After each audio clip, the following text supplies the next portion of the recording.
새벽 예배의 자리로 나오신 모든 성도님들을 주님의 이름으로 환영하며 축복합니다. 다 함께 사도신경 낭독하심으로 신앙 고백 드리겠습니다. 전능하사 천지를 만드신 하나님 아버지를 내가 믿사오며 그 외아들 우리 주 예수 그리스도를 믿사오니 이는 성령으로 잉태하사 동정녀 마리아에게 나시고 본디오 빌라도에게 고난을 받으사 십자가에 못 박혀 죽으시고 장사한 지 사흘 만에 죽은 자 가운데서 다시 살아나시며 하늘에 오르사 전능하신 하나님 우편에 앉아 계시다가 저리로서 산자와 죽은 자를 심판하러 오시리라. 성령을 믿사오며 거룩한 공예와 성도가 서로 교통하는 것과 죄를 사하여 주시는 것과 몸이 다시 사는 것과 영원히 사는 것을 믿사옵나이다. 아멘. 다 함께 찬송가 292장 주 없이 살 수 없네 찬송하시겠습니다.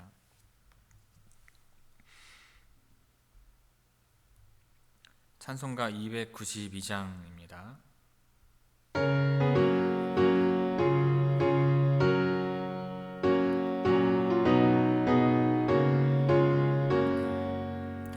주 없이 살 수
오늘 새벽 우리에게 주시는 하나님의 말씀은 구약성경 열왕기상 5장 7절에서 12절까지의 말씀입니다.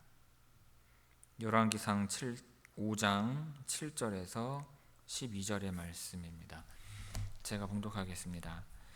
히람이 솔로몬의 말을 듣고 크게 기뻐하여 이르되 오늘 여호와를 찬양할지로다.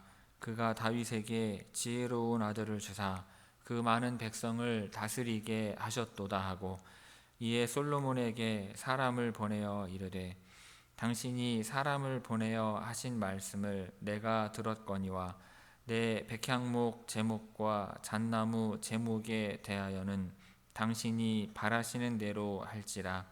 내 종이 레바논에서 바다로 운반하겠고 내가 그것을 바다에서 뗏목으로 엮어 당신이 지정하는 곳으로 보내고 거기서 그것을 풀리니 당신은 받으시고 내 원을 이루어 나의 궁정을 위하여 음식물을 주소서 하고 솔로몬의 모든 원대로 백향목 제목과 잣나무 제목을 주매 솔로몬이 히람에게 그의 궁정의 음식물로 밀 2만 고루와 맑은 기름 20고루를 주고 해마다 그와 같이 주었더라. 여호와께서 그의 말씀대로 솔로몬에게 지혜를 주신 고로 히람과 솔로몬이 친목하여 두 사람이 함께 약조를 맺었더라. 아멘. 이 새벽 말씀을 통해 주시는 은혜가 충만하게 임하기를 바랍니다.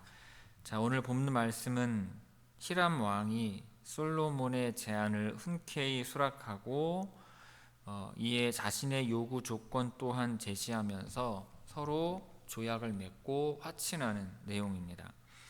자, 7절 먼저 봅니다. 히람이 솔로몬의 말을 듣고 크게 기뻐하여 이르되 오늘 여호와를 찬양할지로다. 그가 다윗에게 지혜로운 아들을 주사 그 많은 백성을 다스리게 하셨도다 하고, 자, 솔로몬의 제안을 들은 히람 왕은 기쁜 나머지 솔로몬과 같이 지혜로운 왕을 이스라엘에 세우신 여호와 하나님을 찬양한다고 고백을 합니다. 히람 왕이 이방인임에도 불구하고 이스라엘의 하나님인 여호와를 찬양하였다는 사실은 굉장히 놀라운 일이죠. 솔로몬의 지혜가 이방인의 입으로 하여금 하나님을 찬양하도록 만든 것이라 할 수 있습니다.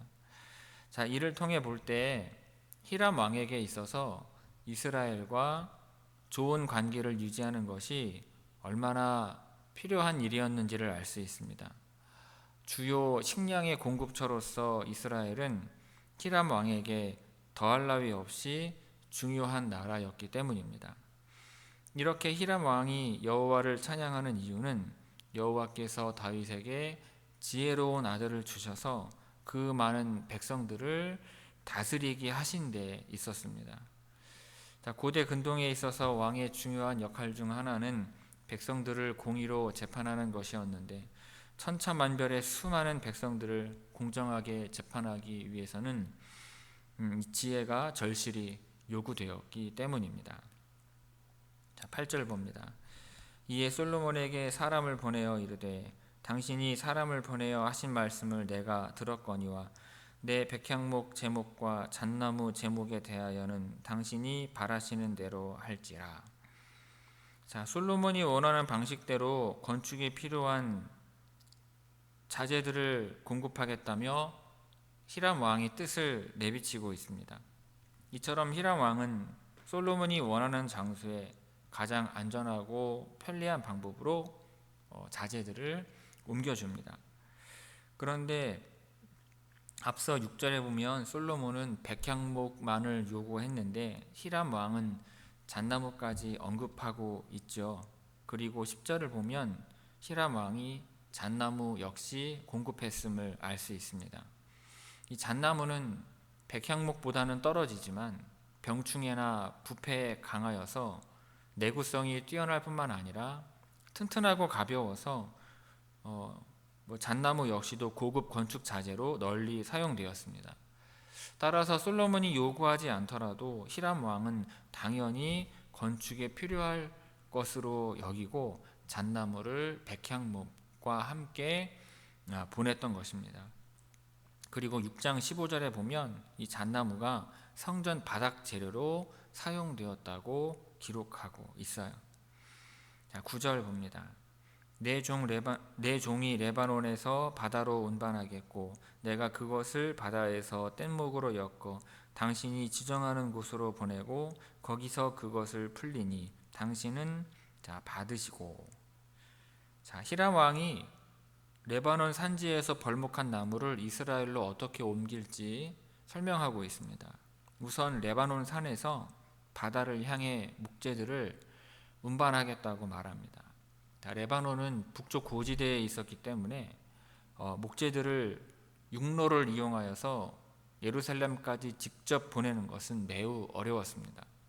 그래서 우선 1단계로 벌목한 목재를 레바논 산지에서 내려서 지중해와 인접한 항구인 두로로 보내겠다는 것입니다. 다음으로 2단계는 내려진 목재를 바다에서 뗏목으로 엮은 후에 솔로몬 왕이 지정한 항구로 보내겠다는 것입니다. 직역하면 내가 그것들을 바다에 뗏목들로 만들 것이다 입니다.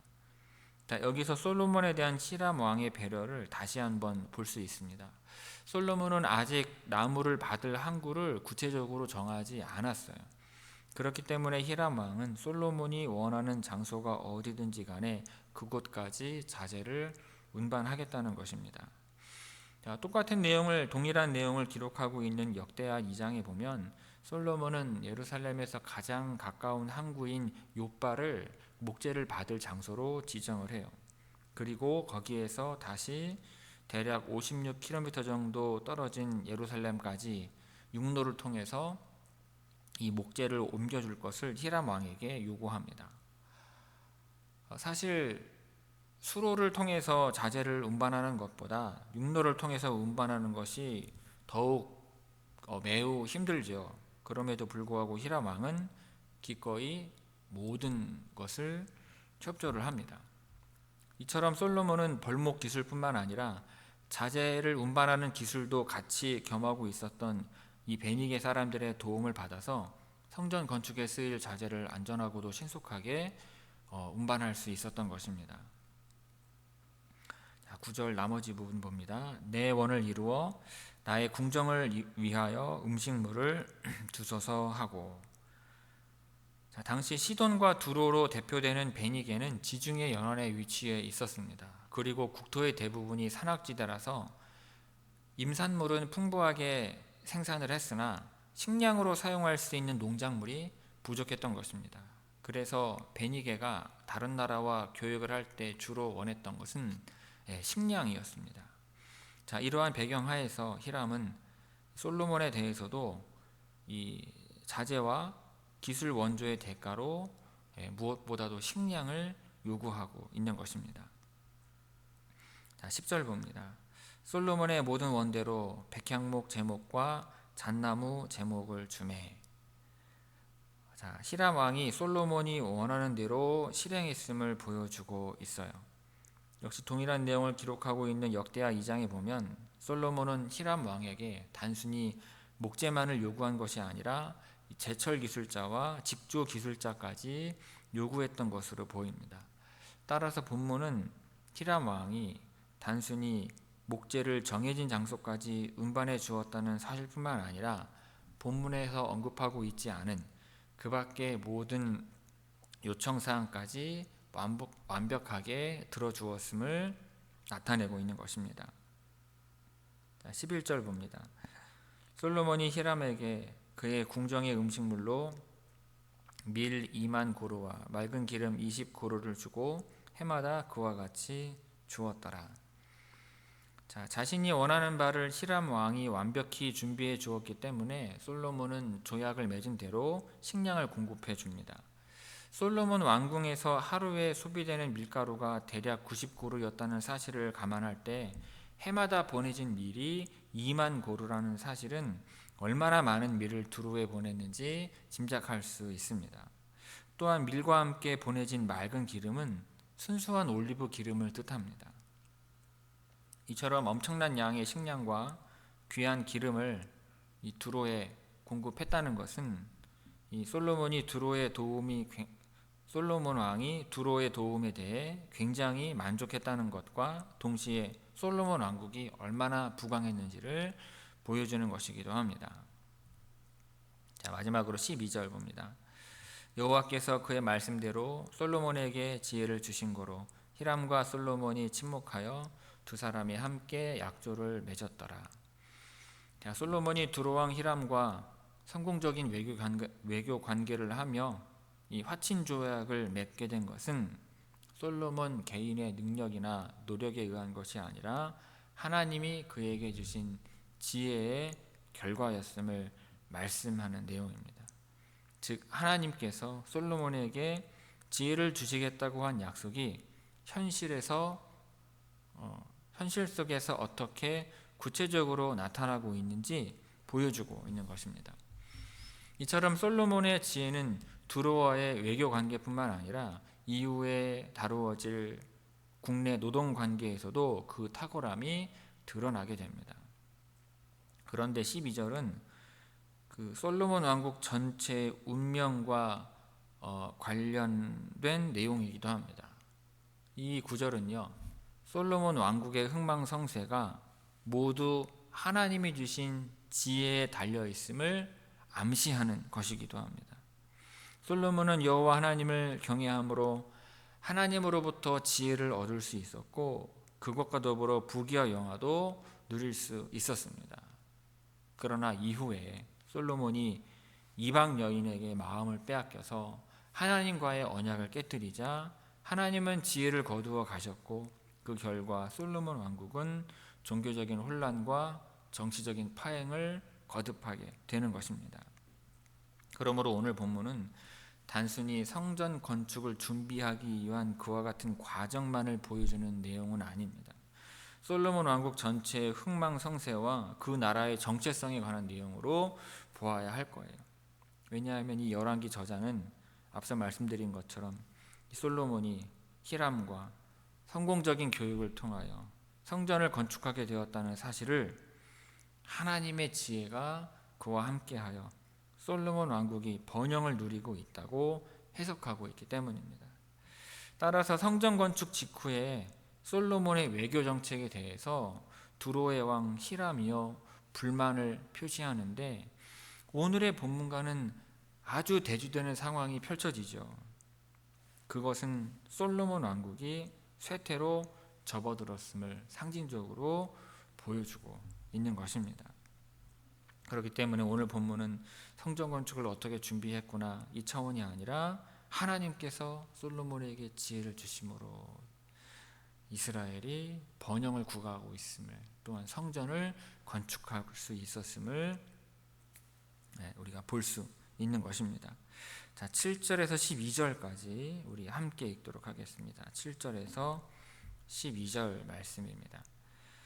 자, 히람이 솔로몬의 말을 듣고 크게 기뻐하여 이르되 오늘 여호와를 찬양할지로다. 그가 다윗에게 지혜로운 아들을 주사 그 많은 백성을 다스리게 하셨도다 하고, 이에 솔로몬에게 사람을 보내어 이르되 당신이 사람을 보내어 하신 말씀을 내가 들었거니와 내 백향목 제목과 잣나무 제목에 대하여는 당신이 바라시는 대로 할지라. 내 종이 레바논에서 바다로 운반하겠고 내가 그것을 바다에서 뗏목으로 엮어 당신이 지정하는 곳으로 보내고 거기서 그것을 풀리니 당신은 받으시고 내 원을 이루어 나의 궁정을 위하여 음식물을 주소서 하고, 솔로몬의 모든 원대로 백향목 제목과 잣나무 제목을 주매 솔로몬이 히람에게 그의 궁정의 음식물로 밀 2만 고루와 맑은 기름 20고루를 주고 해마다 그와 같이 주었더라. 여호와께서 그의 말씀대로 솔로몬에게 지혜를 주신 거로 히람과 솔로몬이 친목하여 두 사람이 함께 약조를 맺었더라. 아멘. 자, 성도 여러분, 오늘날 국가 간의 외교는 총성 없는 전쟁터라 해도 과언이 아닐 것입니다. 외교에 있어서는 영원한 우방도 없고 영원한 적도 없습니다. 철저하게 자국의 이익을 중심에 놓고 행하는 것이 외교인 것입니다. 오늘 본문에 보면 솔로몬과 히람은 외교를 통하여 서로 만족할 만한 교역을 성사시켰습니다. 그런데 이렇게 할 수 있었던 것은 하나님께서 솔로몬에게 지혜를 주셨기 때문인 것입니다. 그러한 사실을 이방의 왕인 히람조차도 고백하고 있습니다. 여호와 하나님을 찬양하며 다윗에게 지혜로운 아들을 주신 것에 대하여 감사 찬양하고 있는 것입니다. 그만큼 지혜는 참으로 중요한 법입니다. 하나님이 주신 지혜가 충만할 때 솔로몬은 주변 나라들과의 화친과 좋은 외교를 할 수 있었습니다. 하지만 그렇지 못할 때 안팎으로 매우 흔들리게 된 것입니다. 그러므로 오늘은 기도하실 때 하나님의 지혜를 소망하며 구하는 여러분들이 되시기를 바랍니다. 하나님의 지혜가 우리 안에 충만하게 부어지기를 소망합니다. 그리하여 우리가 맺고 있는 모든 관계가 복된 관계가 되기를 바랍니다. 인간관계면 인간관계, 사업상의 거래면 사업상의 거래, 또는 구제와 나눔 등 우리가 주고받는 모든 물질과 이익, 또한 우리의 마음의 영역까지 여러분 복된 관계를 통하여서 풍성함을 누리고 하나님께 감사와 찬양과 영광을 올려드릴 수 있기를 바랍니다. 오늘도 하나님께서 주시는 지혜가 여러분 가운데 충만하기를 소망하며 힘내어 승리하는 하루가 되시기를 주님의 이름으로 축원합니다. 기도하겠습니다.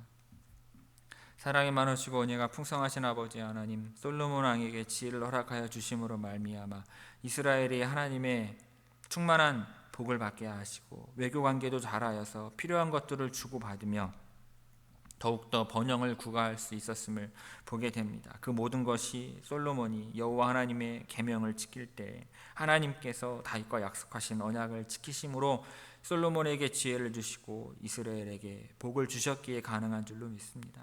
하나님, 그러나 솔로몬이 여호와 하나님과 맺은 언약을 깨뜨림으로 지혜를 거두어 가셨던 것처럼 하나님, 오로도 주 앞에 나온 모든 성도들이 하나님의 말씀에 순종하며 살아가고자 할 때 주님의 약속 안에 거하는 모든 성도들에게 하나님의 크신 하늘의 지혜와 은혜를 허락하여 주심으로 말미암아 주님 주신 지혜로 오늘 하루 살아갈 수 있도록 하게 하옵시고, 오늘 맺는 모든 관계와 거래 가운데에서 하나님께서 복을 주심으로 말미암아 번영과 형통함을 누리는 주의 모든 성도들 되게 하여 주옵소서.